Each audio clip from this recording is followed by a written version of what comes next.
Welcome to CLIC Connect. I'm your host, Craig Sullivan. I want to thank our two wonderful groups that are helping to produce this show, and that would be Chicago Title Insurance, their National Commercial Service Group, and also Red Roof Franchise. Without them, we would not have a show, so thank you very much.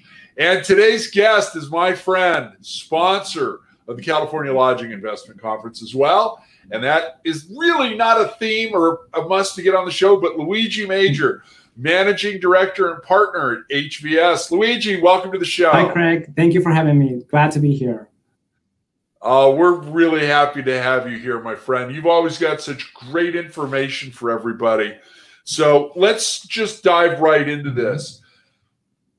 Year to date, what's the occupancy and rate performance for the hotel sector? I know you've got national numbers, but California numbers as well, please. Sure. So as you may know, nationally, we're doing about 50% lower than last year, and California is actually trending very similar to that, at around 47% down in RevPAR compared to last year. However, it's been different across the state. So there's parts of California that are doing worse, like the Bay Area, with a lot of people moving out and are working from home. And then there's also Anaheim and the Disney area with the theme parks being shut down.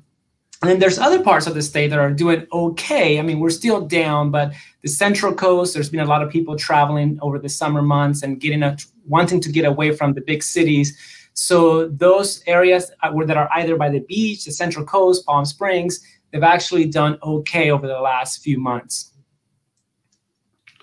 Perfect. Now, Central Coast seems to have really done well over the summer. I think I was talking to one of the ownership groups that dominates that area, and they were running about 90% through the summer.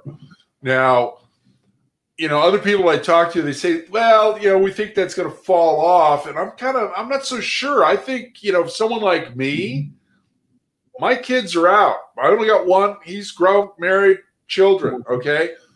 Girlfriend and I go up to the Central Coast now. It's a lot less people, no families, because people are, generally got their kids in school one way or another. So are you expecting a fall off in the Central Coast? Yeah, the dynamics have been so surprising. So you're right. With more flexibility and some people working from home, we're seeing some of those areas that are, whether by the Central Coast or the beaches, holding up better. They're still down. I mean, we're still down in occupancy and in those areas, but rates have been actually higher in places like Newport Beach or Santa Barbara or Paso Robles. The rates have been higher than they were last year. So there is that dynamic going on. But without a doubt, things are falling off. And since September, since Labor Day, actually, things throughout the state have been somewhat flat. So we're not seeing the recovery that we really wanted to see by now.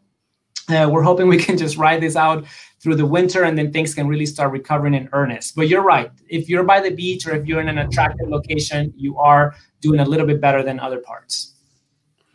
It doesn't surprise me. Newport Beach, Santa Barbara, I'm sure Santa Monica's in that conversation, Carmel.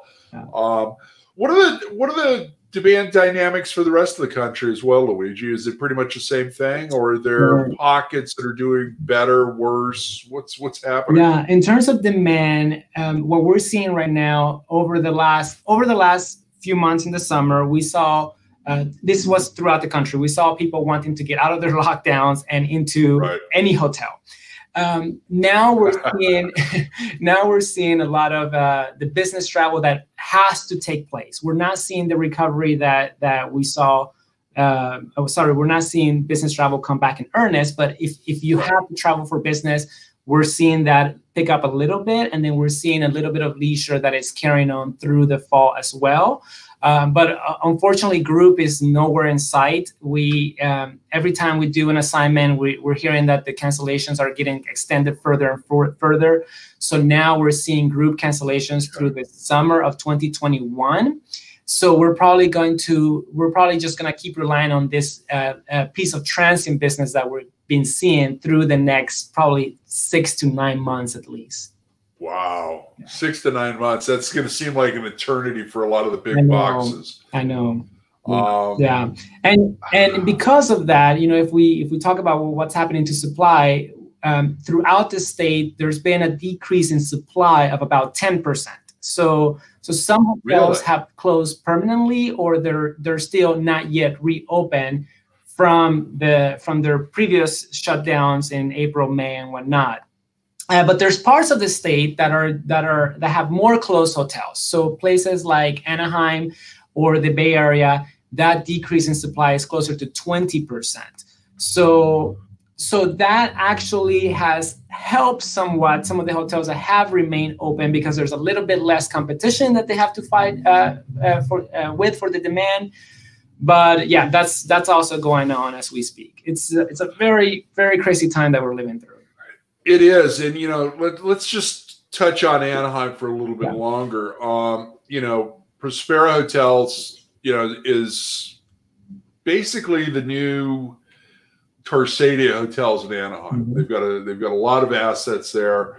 They had the JW Marriott under construction and in development since the financial meltdown. They were set to open that in March and postpone that until August. Mm-hmm. They had shut down their Hyatt House and reopened that. So I think and who knows what's going to happen with the governor and his board or his committee and getting reopened. I think we've got to wait at least another 2 weeks now before we can be considered to move down to the orange level, which means then Disney can open up at roughly 25% occupancy.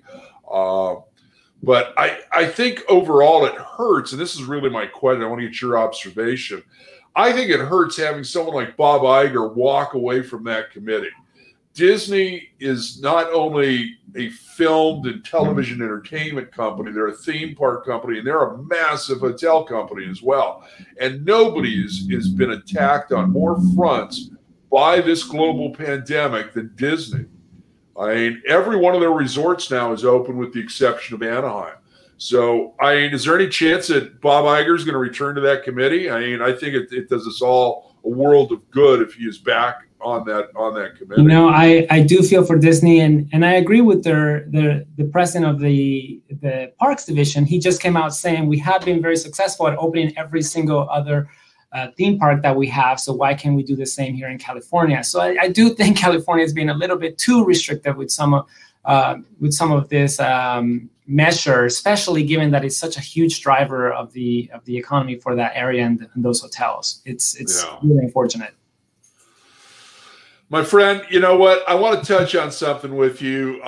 We've got some great subject matter. We're going to have you back for a part 2, but I want to touch on valuation trends and cap rates. Where are you seeing that right now?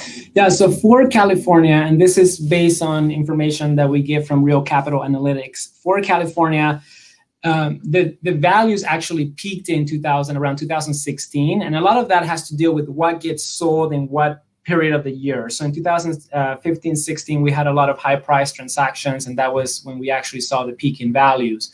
So from that point to now, and this is through the third quarter of 2020, the values have dropped around 24%, somewhere between 20 and 25%. The drop year to date has been only 10%. So values are trending down a little bit. And when we do work on assignments, that tends to be the common change in value. It's around anywhere between 15 to 25%. And that does assume a recovery going forward. I think if we do have this second wave that everyone is expecting, then that might affect values even further. But so far, we are seeing that around that 20 to 25% drop. Thank you, my friend. Hey, we are out of time, so how can everybody get a hold of you? Sure, you can reach out at lmajor@hvs.com, and or my cell is 310-270-3240. Happy to answer any other questions anyone might have, or just talk about a specific market and whatnot. So thank you for having me again, Craig.